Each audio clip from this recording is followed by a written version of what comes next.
بالله من الشيطان الرجيم بسم الله الرحمن الرحيم يا أيها الذين آمنوا قوا أنفسكم وأهليكم نارا وقودها الناس والحجارة وقال تعالى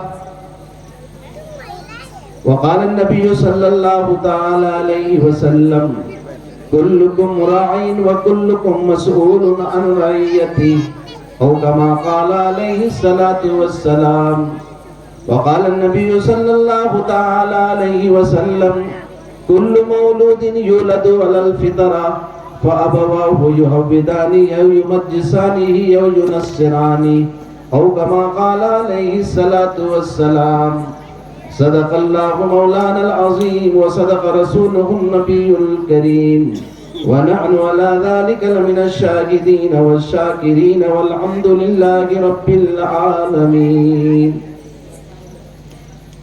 وہ دانائے سبل ختم الرسول مولائے کل جس نے غبار راہ کو بخشا فروغی وادی سینہ نگاہ عشق مستی میں وہی اول وہی آخر وہی طٰہٰ وہی یاسین وہی قرآن وہی فرقان. زمین آباد تھی لیکن قرینے کو ترستی تھی سلیقہ پا گئی جس دم رسول ہاشمی آئے. درود پاک پڑھ لیجئے. اللہم صلی علی سیدنا حبیبنا و شفیعنا کریمنا مولانا محمد بارک وسلم صلاۃ دائما ابدا علی حبیبک خیر الخلق کلہم. اسٹیج پہ جلوہ افروز علماء کرام اور بھائیوں، بزرگوں، سامعین کرام اور میری ماں و بہنوں، چھوٹے چھوٹے معصوم بچے اور بچیوں، اللہ سبحانہ و تعالیٰ کا بے انتہا کرم اور احسان ہے کہ اس نے ہمیں اور آپ کو یہ مبارک نورانی محفل میں اپنی نیند کی قربانی دے کر اللہ اور اس کے رسول کی نسبت پر جمع ہو کر تھوڑی دیر بیٹھنے کی توفیق نصیب فرمائے. اللہ کے پیارے حبیب سرکار مدینہ حضرت محمد صلی اللہ علیہ وسلم فرماتے ہیں من یرد اللہ بہ خیرا یفقہہ فی الدین. اللہ جس کے ساتھ بھلائی کا ارادہ کرتا ہے اسے دین کی سمجھ عطا فرماتا ہے. ایسے ماحول میں جہاں دنیا طلبی کا ہر ایک کو چشمہ لگا ہوا ہے، رات دن ہائے دنیا دنیا کے نقشے مال دولت اسباب کی طرف ایسا بھگ رہا ہے، نہ اسے قبر یاد رہتی ہے، نہ حشر یاد رہتا ہے، نہ مرنے کے بعد آنے والی زندگی کا کبھی تصور ہوتا ہے. اس کی زندگی کی بھاگ دوڑ سے ایسا پتہ چلتا ہے کہ شاید یہ ہزاروں سال اس دنیا میں رہنے کے لیے آیا ہے. ایسے ماحول میں یہ دینی مجالس کا منعقد ہونا، دینی مجلسوں میں دینی باتوں کا سننا ہمیں اس بات کی طرف متنبہ کرتی ہے یہ محفل کہ ہمیں دنیا میں ہمیشہ نہیں رہنا ہے، بلکہ ہماری زندگی کے چند لمحات، زندگی کی چند ساعتیں اور چند گھڑیاں آخرت کے مقابلے میں چند گھڑیاں ہی ہیں. یہ آخرت کی لامحدود زندگی کے مقابلے میں یہ مختصر سی زندگی کی کوئی حیثیت نہیں ہے میرے بھائیوں. جس دنیا کی زندگی کو ہم مقصد بنا کر کے سمجھ رہے ہیں کہ مقصد ہے ہمارا، یہ دینی مجلسیں، یہ مکتب، دین کی دعوت، دین کی محنت، دین کے جتنے شعبوں کے ذریعے سے دین کی محنت ہو رہی ہے، ان تمام چیزوں کا مقصد یہ ہے کہ ہماری زندگی کا چشمہ جو دنیا طلبی کا لگا ہوا ہے وہ اتر جائے. دنیا میں رہنا ہے، کھیتی بھی کرنا ہے، کاشتکار ہے تو کاشتکاری کرنا ہے، تاجر کو تجارت کرنا ہے، ڈاکٹر کو ڈاکٹری کرنا ہے، انجینئر کو انجینئرنگ کے نقشے بنانا ہے. دنیا میں سارے کام کرنا ہے، لیکن یہ سارے کام ہمارے مقصد نہیں ہے، یہ ہماری ضرورت ہے. ضرورت اور مقصد میں جو خلط ملط ہو گیا ہے کہ ہم نے مقصد کو ضرورت سمجھ لیا اور ضرورت کو مقصد سمجھ لیا، اور ہمارے پردے جو ہے نگاہوں میں پردہ دنیا کی محبت کا پڑ گیا، اور ہم رات دن اسی کی محنت پر لگ گئے، اور دین کا جو تھوڑا سا حصہ اللہ نے مانگا تھا اس سے بھی ہم غافل ہو گئے. قرآن حکیم کی جو آیت میں نے آپ کے سامنے پڑھی ہے اسی بات کی طرف توجہ دلائی ہے اللہ نے. یا ایھا الذین آمنوا قوا انفسکم وآہلیکم نارا. اے ایمان والو، اے میرے بندو، اے میری ذات کو تسلیم کرنے والے، کیا پیارا انداز ہے اللہ کا۔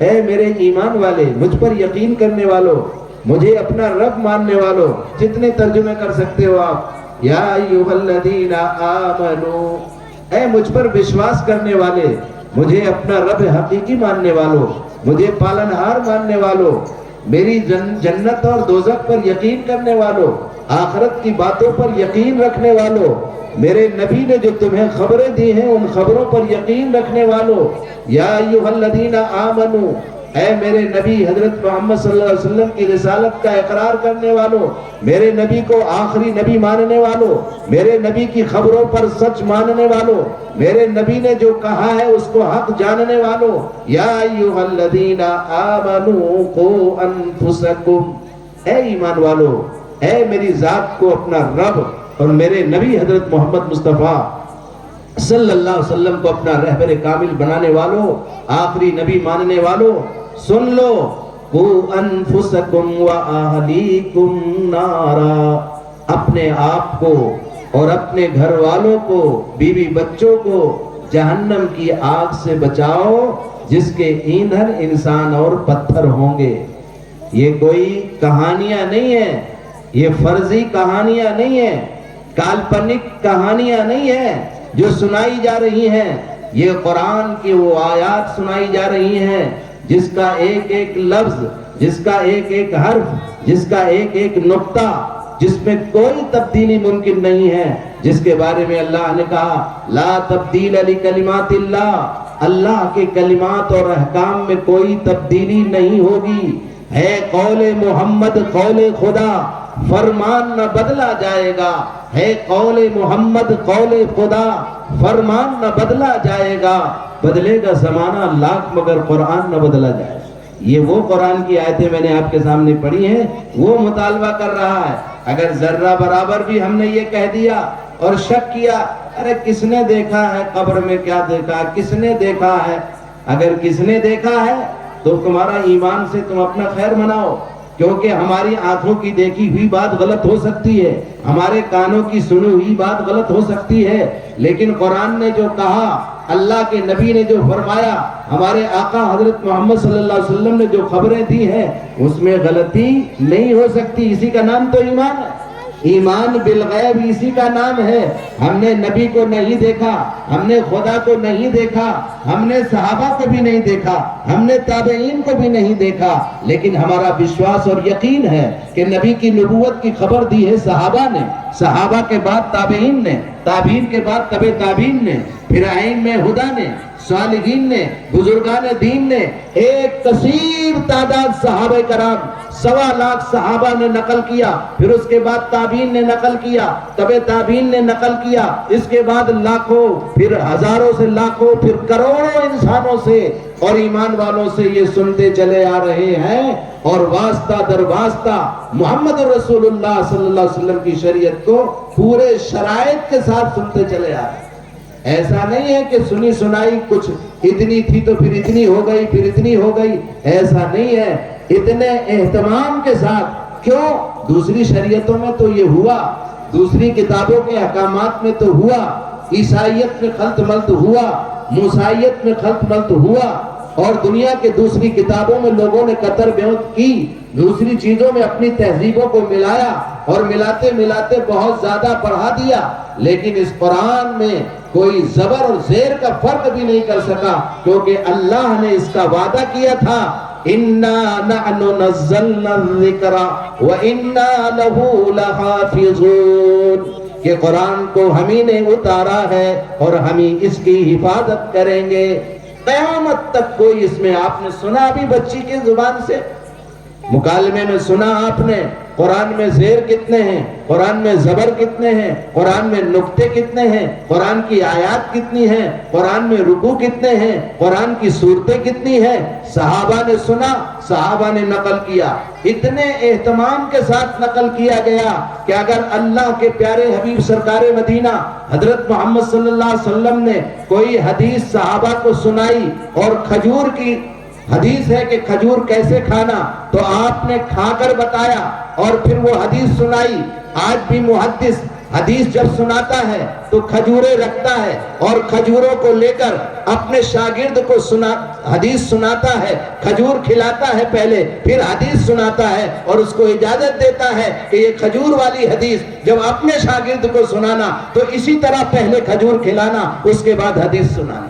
زمزم کی حدیث اگر محدث سناتا ہے تو اللہ کے نبی سے لے کر مسلسل کوئی ایک سلسلہ بھی ٹوٹا ہوا نہیں ہے۔ نبی نے اگر کسی صحابی کو زمزم پلایا ہے اور زمزم پلا کر حدیث سنائی ہے تو آج بھی 1400 سال گزرنے کے بعد جب حدیث پڑھی جاتی ہے، بخاری اور مسلم کی تلاوت ہوتی ہے اور بچے پڑھتے ہیں، اور ہم لوگ جب پڑھتے تھے، جب ہمیں بھی زمزم پلایا گیا اور زمزم پلا کر کے ہاکذا قال رسول اللہ صلی اللہ علیہ وسلم، اور ہم جب کسی کو حدیث سنائیں گے وہ زمزم کی تو زمزم منگا کر پہلے طالب علم اپنے شاگرد کو پلائیں گے اور پھر اس کے بعد وہ حدیث زمزم سنائیں گے۔ اس طرح اتنے اہتمام کے ساتھ محدثین کرام نے بڑی بڑی کتابوں میں اللہ کے پیارے حبیب صلی اللہ علیہ وسلم کی تعلیمات کو مضبوطی کے ساتھ اس کو لکھا ہے۔ اس لیے ہمیں جو باتیں کہی جا رہی ہیں کوئی کہانیاں نہیں ہیں کہ ہم بس سہ رہے ہیں، ایک مذہبی چیزیں ہیں، کچھ چیزیں ہوتی ہیں، مذہب میں بھی کچھ عمل کرنا چاہیے۔ اصل تو دنیا ہے، تھوڑا جیسے دوسروں کے یہاں ہے کہ تھوڑا سا حصہ مذہب کا بھی کر لیا، تھوڑا کبھی کبھی نہا دھو کر کے کچھ اپنا مذہب کا بھی کچھ کر لیا۔ ہمارے ایسا نہیں ہے، ایک نظام ہے، ایک فرائض ہیں، 5 نمازیں فرض ہیں۔ پہلے تو آپ کو اقرار کرنا ہے، جہنم کی آگ سے یہ چند اصول پہ عمل کرنے سے نہیں بچیں گے آپ کہ چلو تھوڑا سا کبھی جمعے ٹوپی لگا لیا، ہماری مائیں بہنیں کبھی کبھی نماز پڑھ لیا، کبھی کبھی کلمہ پڑھ لیا، ابھی تو اصل تو کھیت کاٹنا ہے، اصل تو کھلیان کو سنبھالنا ہے، اصل تو بچے سنبھالنا ہے۔ نہیں، یہ ساری چیزوں کے ساتھ جو چیزیں فرض ہیں ان کو کرنا انیوار ہے، ضروری ہے۔ پہلی چیز جو ضروری ہے وہ کیا ہے؟ آمنو کے تحت یا ایھا الذین آمنو، اے ایمان والو، پہلا ایمان کا کلمہ ہے لا الہ الا اللہ محمد الرسول اللہ۔ ہر مرد عورت کے ذمے یہ لازم ہے کہ وہ دل سے یہ مانے کہ اللہ خالق ہے، اللہ مالک ہے، پوری دنیا کو بنانے والا تنے تنہا اللہ ہے، آسمانوں کا بنانے والا اللہ ہے، زمین کا بنانے والا اللہ ہے، پوری دنیا کا خالق اور مالک اللہ ہے، کائنات کا کوئی پتا بغیر اللہ کے حکم کے نہیں ہلتا۔ یہ ایمان کا پہلا جز ہے، لا الہ الا اللہ، اللہ کے سوا کوئی عبادت کے لائق نہیں، کوئی ایسا نہیں جس کے سامنے سر جھکایا جائے۔ یہ محترم پیشانی اگر جھکے گی تو خالق اور مالک کے سامنے جھکے گی، نہ کسی فقیر کے سامنے جھکے گی، نہ کسی پیر کے سامنے جھکے گی، نہ کسی نبی کے سامنے جھکے گی، نہ کسی آستھانے میں جھکے گی۔ جھکے گی یہ پیشانی تو اللہ کے گھر میں اللہ کے لیے جھکے گی۔ یہ لا الہ الا اللہ کا مطلب یہ نہیں ہے کہ جہاں چاہے وہاں سر جھکا دیا اور ہماری توحید میں کوئی فرق نہ ہے۔ کرے غیر گھر بت کی پوجا تو کافر، کرے غیر گھر بت کی پوجا تو کافر، جھکے بہر سجدہ کواکب میں کافر، مگر مومنوں پر کشادہ ہے راہیں، پرستش کریں شوق سے جس کی چاہیں، نہ اسلام بگڑے نہ ایمان جائے۔ ایسا نہیں ہے، لا الہ الا اللہ۔ اس لیے مائیں بہنیں بھی سن رہی ہیں، وہ سنیں، آج بہت شرک میں مبتلا ہیں، ہر گاؤں میں شرک کے اڈے بنے ہوئے ہیں۔ اللہ ہم سب کی حفاظت فرمائے۔ ہمیں کسی کی کٹی سائٹ، کسی کی مخالفت کرنا مقصود نہیں ہے، ہمیں تو یہ سمجھانا ہے کہ ہمارا خالق، ہمارا مالک اللہ ہے۔ ہماری پیشانی اگر جھکے گی، کوئی سجدہ تعظیمی اور غیر تعظیمی کچھ نہیں، سجدہ تعظیمی کی بھی اجازت نہیں ہے، کیونکہ حضور اکرم صلی اللہ علیہ وسلم کے سامنے اس بات کی وضاحت آ گئی۔ صحابہ آئے دوسرے ملکوں سے سفر کر کے اور اللہ کے نبی کے سامنے کہا، یا رسول اللہ، دنیا کے بادشاہوں کے سامنے ہم نے دیکھا ان کی پبلک ان کو سجدہ کرتی ہے، تعظیم میں بادشاہ کے سامنے جھکتی ہے، دنڈوت کرتی ہے اور سجدے میں گر جاتے ہیں، بادشاہ سلامت پھر اس کو نوازتے ہیں۔ اگر آپ اجازت دیں تو آپ تو شہنشاہوں کے شہنشاہ ہیں، آپ تو بادشاہوں کے بادشاہ ہیں، ان کی کیا حیثیت ہے آپ کے بادشاہت کے سامنے؟ یا رسول اللہ، ہمارا بھی جی چاہتا ہے کہ ہم آپ کے سامنے سر جھکایا کریں۔ اللہ کے نبی نے فرمایا، بخاری مسلم صحیح ستہ کی کتابوں میں یہ حدیث موجود ہے، چاہے جس کا جی چاہے وہ دیکھ لے، اللہ کے نبی صلی اللہ علیہ وسلم نے فرمایا کہ اگر میری شریعت میں سجدے کی اجازت ہوتی، عبادت کا سجدہ نہیں تھا، تعظیمی سجدہ پوچھا تھا، عبادت کا تو سوال ہی نہیں پیدا ہوتا، وہ تو اس کا کوئی قائل نہیں. فرمایا اگر میری شریعت میں سجدہ کرنے کی، سر جھکانے کی کسی اللہ کے علاوہ کسی در پہ سجدے کی اجازت ہوتی تو میں سب سے پہلے عورتوں کو حکم دیتا کہ اپنے اپنے شوہروں کے سامنے سجدہ کیا کریں، لیکن میری شریعت میں سجدے کی اجازت نہیں ہے. یہ پیغمبر صلی اللہ علیہ وسلم کا حکم ہے، آپ کی محبت کا دائرہ ہے. محبت میں اتنا نہیں پہچانا کہ جیسے عیسائی پہ گئے اور حضرت عیسیٰ کو خدا کا بیٹا کہہ دیا، اللہ نے انہیں راندے درگاہ کر دیا. قالت الیہود لیست النصارى علی شیء وقالت النصارى لیست الیہود علی شیء. وہ اہل کتاب تھے دونوں قومیں اور ایک دوسرے کی نفی کرتے تھے اور دونوں کے عقیدے باطلہ کو اللہ نے بیان کیا. قالت الیہود عزیر ابن اللہ، قالت النصارى عیسی ابن اللہ. قرآن نے بیان کیا کہ عیسائیوں نے کہا عیسیٰ اللہ کے بیٹے ہیں اور یہودیوں نے کہا عزیر اللہ کے بیٹے ہیں. قرآن نے کہا کوئی کسی کا بیٹا نہیں ہے، اللہ تنے تنہا ہے. قرآن کی آیت نازل ہوتی ہے اور ہمیں پیغمبر اسلام صلی اللہ علیہ وسلم سے کہلا کر امت اسلامیہ کو قیامت تک کے شرک اور بت پرستی سے پاک صاف کرنے کی ہدایت جاری ہوتی ہے. قل هو اللہ احد اللہ الصمد لم یلد ولم یولد ولم یکن لہ کفوا احد. پڑھتے ہیں آپ لوگ قل هو اللہ احد. اے میرے پیغمبر آپ فرما دیجئے میری امت سے قل هو اللہ احد، اللہ اکیلا ہے، اس کا کوئی ساجی نہیں، اس کا کوئی ہمسر نہیں. قل هو اللہ احد اللہ الصمد، اللہ بے نیاز ہے کسی کی شرکت سے. لم یلد ولم یولد، نہ اس نے کسی کو ماں باپ کی طرح پیدا کیا نہ وہ کسی سے پیدا ہوا. معلوم ہوا کہ ماں باپ کے سسٹم سے پیدا ہونے والا خدا نہیں ہو سکتا.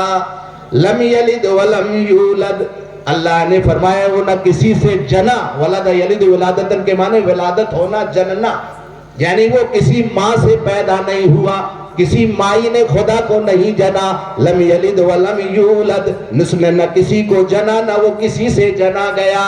لم یلد ولم یولد ولم یکن لہ کفوا احد، اور اس کا کوئی ہمسر اور برابر نہیں. اس کا مطلب یہ نہیں ہے کہ کسی نبی کو تعظیم میں اتنا بڑھا دو کہ خدا کے برابر کر دے. خدا کے بعد توصیف رسول ہاشمی ہوگی، خدا کے بعد توصیف رسول ہاشمی ہوگی، نہ ہوگا اس کو یقین جس کے ایمان میں کمی ہوگی. ہاں ہم عظمت مصطفیٰ کے قائل ہیں. جناب نبی کریم صلی اللہ علیہ وسلم مخلوقات میں دنیا میں سب سے زیادہ اعلیٰ اور افضل اگر دنیا میں کوئی ہستی ہے تو محمد الرسول اللہ صلی اللہ علیہ وسلم. اس لیے میرے بھائیو بزرگو دوستو یہ عقیدہ ہے کہ لا الہ الا اللہ محمد الرسول اللہ. محمد صلی اللہ علیہ وسلم اللہ کے رسول ہیں اور آپ آخری رسول ہیں.